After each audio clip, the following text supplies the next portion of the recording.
శ్రీ గురుభ్యో నమ. శ్రీ గణేశాయ నమ. శ్రీ సరస్వత్యై నమ. శ్రీ గురు చరిత్ర అధ్యాయం 34. సిద్ధయోగి అటుపై శ్రీగురుడు చెప్పిన కథ ఇలా కొనసాగించారు.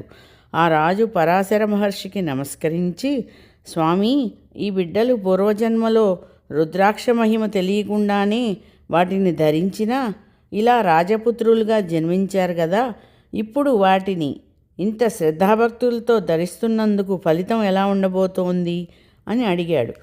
పరాశర మహర్షి కొంచెం ఆలోచించి నిట్టూర్చి, రాజా, వీరి భవిష్యత్తు గురించి చెబితే నీకు దుఃఖం కలుగుతుంది కనుక అది చెప్పడానికి నా మనస్సు అంగీకరించలేదు అన్నాడు.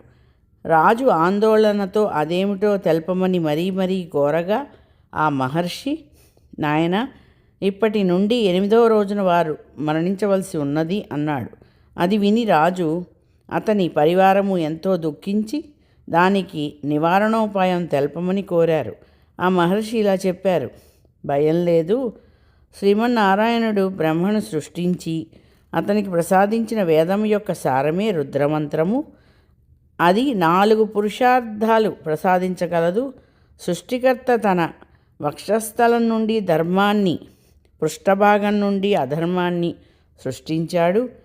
ధర్మాన్ని అనుసరించిన వారికి ఇహపరాలలో సుఖము, అధర్మమును అనుసరించిన వారికి దుఃఖము కలుగుతాయి. కామము మొదలైన వికారాలు అధర్మం నుండి పుట్టినవే. వాటిని అనుసరించి మరెన్నో పాపాలున్నాయి.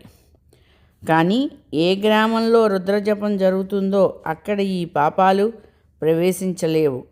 అది సర్వ పాపహరం. పూర్వం రుద్రమంత్ర జపం యొక్క ప్రభావం వలన పాపులు కూడా పరిశుద్ధులవడం వలన యముడు బాధపడి బ్రహ్మకు విన్నవించుకున్నాడు. అప్పుడు బ్రహ్మ, యమధర్మరాజా, వదాంధులు, తామసులు, భక్తి లేని వారిని మాత్రమే నీవు దండించాలి.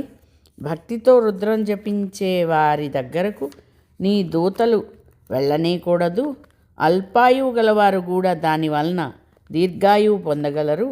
రుద్రమంత్రంతో పవిత్రమైన నీటిలో స్నానం చేసిన వారిని చూచి నీవు కూడా భయపడవలసి ఉన్నది అని చెప్పాడు. కనుక రాజా, నీవు భక్తితో రుద్రాక్షలు ధరించి సద్బ్రాహ్మణుల చేత 7 రోజులు నిరంతర రుద్రాభిషేకం చేయించు. అందువలన వారు ధర్మాత్ములై సర్వసంపదలతోనూ కలకాలం జీవించగలరు అని ఆ విధమంతా వివరించి చెప్పాడు.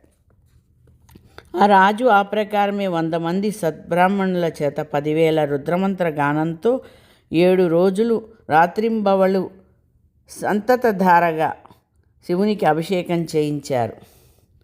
నిత్యము అభిషేక జలంతోనే రాజకుమారులకు స్నానం చేయించారు. చివరి రోజు సాయంత్రం ఆ బిడ్డలిద్దరూ శ్రోతపి పడిపోయారు. అప్పుడు పరాశర మహర్షి రుద్రమంత్ర జలం వారి మీద చల్లాడు.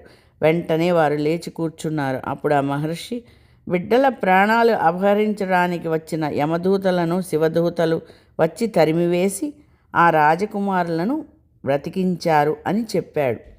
రాజు ఆ సంతోషంతో గొప్ప ఉత్సవం చేసి అంతటి ఉపాయం చెప్పిన మహర్షిని పూజించాడు.